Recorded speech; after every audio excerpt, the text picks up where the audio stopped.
Hey folks, thanks for joining me today. So in today's tutorial, we are doing the full moon for October, which is the Hunter moon.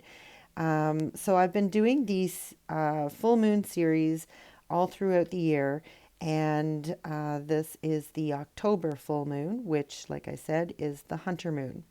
So I'm using an art stone that I made from the molds that I received from the Happy Dotting Company. If you want to get your own molds, there is a link in the description below to her Etsy shop. She doesn't just have circles, just to let you know. She's got all sorts of really cool things that you can purchase there. And her delivery is very quick. So definitely go there.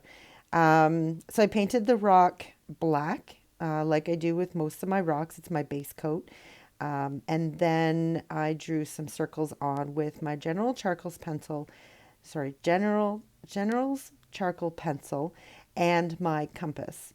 And that gave me the circles that I needed to create this art stone and this painting. So with these art stones, I've mentioned before, but they have a tiny little raised bump in the middle. So that way you know where the middle is on that circle and you don't have to figure it out. The Happy Dotting Company has already done that math for you and has put a little indent in there. So when you make your molds, it comes up with this little dot. So it's easy for me to put the compass point onto it and then draw a circle, and I can draw as many circles as I want, and they're going to have the same distance from each other. Now, uh, the painting part is where I kind of sometimes don't follow the lines, and I don't know if you have the same issue, but sometimes I get a little bit crazy with my painting. As you can see, as I'm painting the moon here, it is not perfectly circular because I didn't quite follow that first circle that I drew. But anyways, basically what I'm doing is the same thing I've done with all of my other moons is I have painted it white, and while that paint is wet, I'm putting in some I think it's called Cape Cod blue. It's kind of like a gray color. And I'm just sort of blending it in with my brush here.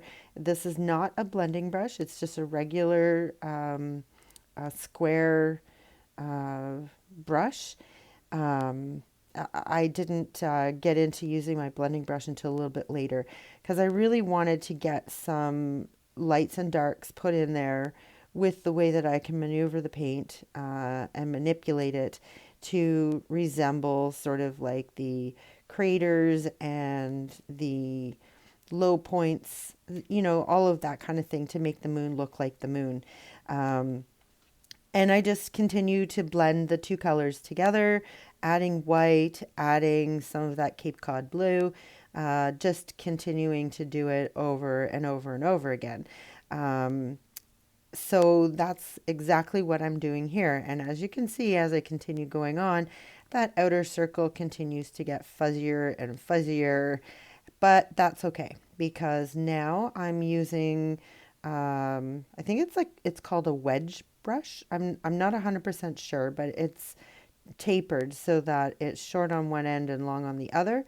And I find that these types of brushes, they work really well for this kind of stuff. So the color I'm using right now is Dove Gray by FolkArt, and I'm just going around the edge of the moon, and I will be outlining that as well in black. So just to separate the moon from the gray that I'm going around.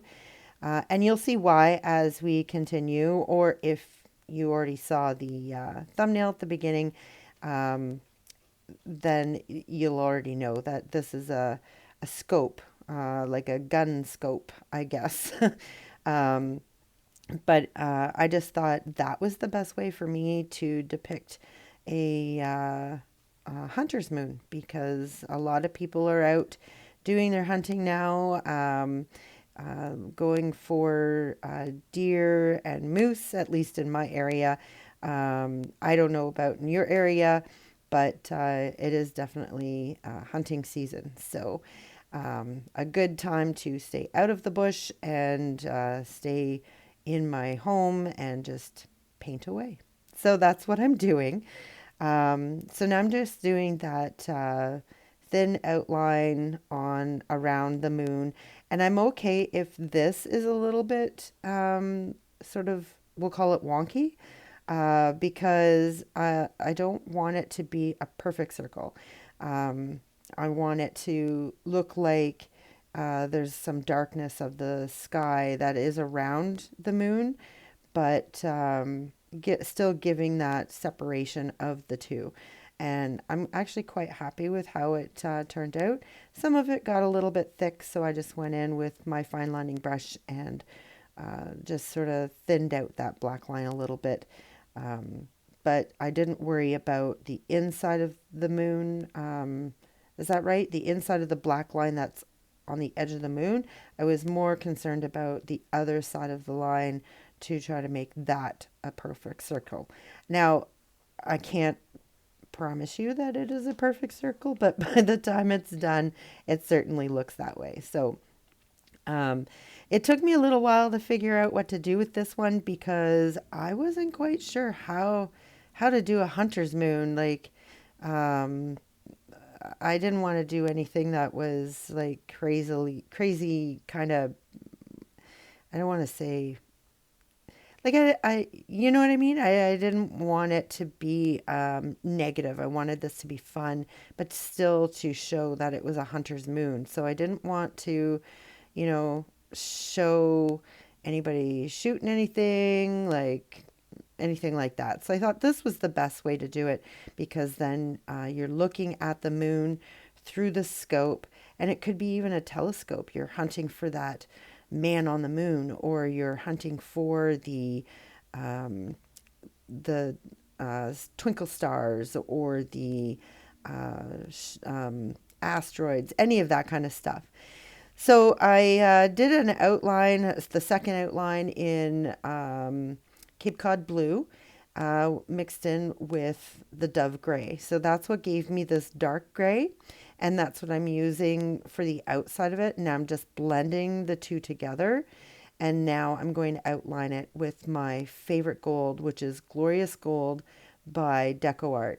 Now, if you're interested in any of the paint colors that I'm using in this tutorial or in any tutorial, I have them all listed in the description below, both the brand name and the name of the paint, because as I showed you, I think it was a couple of tutorials ago, that I used the paint called Kelly Green, and I used it in, um, sorry, I used the color name Kelly Green, but by two different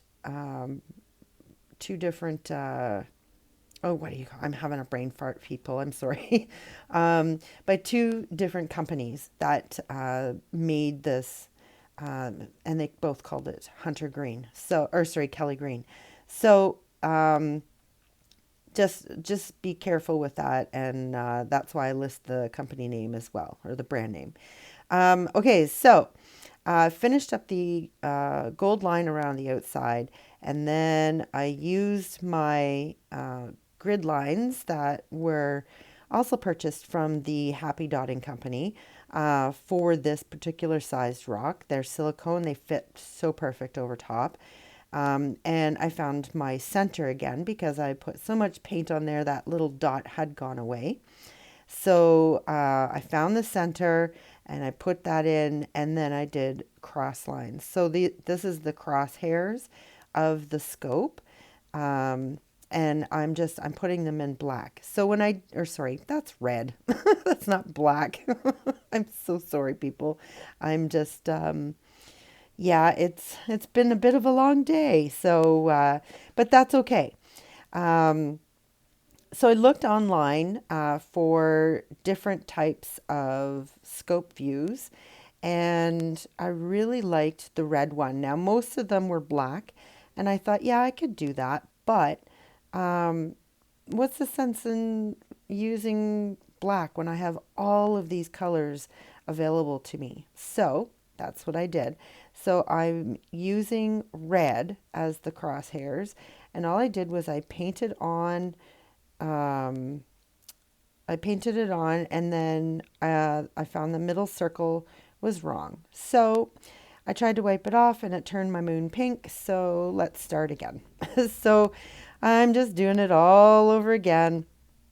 And I'm just showing you this. I could have edited it out and just explained to you, but I wanted to show you that, mistakes happen and that's okay. Things happen and you just got to go with it. Just go with the flow. So I let it dry and then I repainted it, and now I'm doing the inner circle first instead of second. So this way I have the circle painted, and then I can manipulate my lines to coincide and have that sort of intersection in the middle of the circle. So that's what I ended up doing, and I'm really sorry that the first moon didn't work out, but this one looks okay too. So it's still the same rock. I just let it dry and then I painted over top of it. So now I'm just using my fine lining brush and I'm just painting on those crosshairs. And you'll see that I drew everything on before I started painting, where the last time I just sort of drew the cross and thought I would just wing it. And I just found that this has to be so perfect, like the precision of it has to be very perfect to give the illusion of it being looking through a scope. So that's why I drew everything on. And now I'm just sort of painting over top of those. And it turned out okay. It really does look like a scope looking through, or that you're looking through the scope and targeting the moon. I just wish that my other moon painting didn't get ruined because I liked it better. But it is what it is, and you just got to go with the punches. So what I'm doing here is there are two different sizes of lines. So every other line is long, and then the ones in between those are shorter. So that's what I'm doing now. It almost looks like if you're if you're my age, you will remember the antenna that was on your house when you only got like 3 channels on a good day. That's what it reminds me of. And so that's what I painted. Just fixing it all up, giving it that little extra extension on those lines, and then it's finished. If you like this painting, make sure you let me know by giving me the thumbs up. If you're new to my channel, hit that subscribe button and make sure you hit the bell so you can get a notification every time I post something new. So there you have it, folks. Life is what you make it. So get creative.